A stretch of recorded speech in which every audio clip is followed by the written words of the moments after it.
تقوی کی اہمیت۔ بسم اللہ الرحمن الرحیم۔ الحمد للہ رب العالمین والصلاة والسلام علی سیدنا محمد، اما بعد۔ میرے محترم بھائیوں اور بہنوں، آج ہم ایک ایسی نعمت کے بارے میں بات کریں گے جس کی اللہ تعالیٰ نے بار بار قرآن کریم میں تلقین فرمائی ہے، اور وہ ہے تقوی۔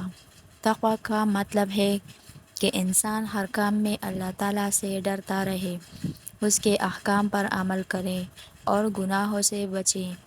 اللہ تعالیٰ قرآن مجید میں فرماتا ہے، ان اکرمکم عند اللہ اتقاکم۔ ترجمہ: بے شک اللہ کے نزدیک تم میں سے زیادہ عزت والا وہ ہے جو سب سے زیادہ متقی ہے۔ پیارے بھائیوں، دنیا کی عزت، مال اور شہرت ہمیشہ باقی نہیں رہتی، لیکن تقوی وہ دولت ہے جو دنیا میں بھی کامیابی دیتی ہے اور آخرت میں بھی نجات کا سبب بنتی ہے۔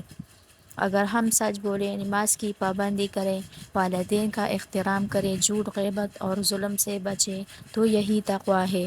نبی کریم صلی اللہ علیہ وآلہ وسلم نے اپنی امت کو بار بار تقوی کی نصیحت فرمائی، کیونکہ اللہ سے ڈرنے والا انسان کبھی کسی پر ظلم نہیں کرتا اور ہمیشہ اچھے اخلاق اختیار کرتا ہے۔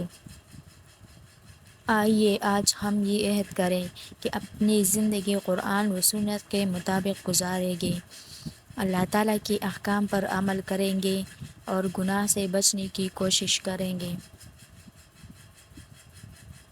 اللہ تعالیٰ ہمیں سچا تقوی نصیب فرمائے، ہمارے گناہوں کو معاف فرمائے اور ہمیں دنیا و آخرت کی کامیابیاں عطا فرمائے۔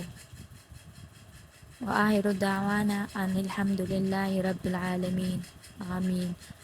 اگر آپ کو یہ ویڈیو اچھی لگی ہو تو اس کو لائک کریں، شیئر کریں اور ہمارے چینل کو سبسکرائب کرنا نہ بھولیے گا۔ والسلام۔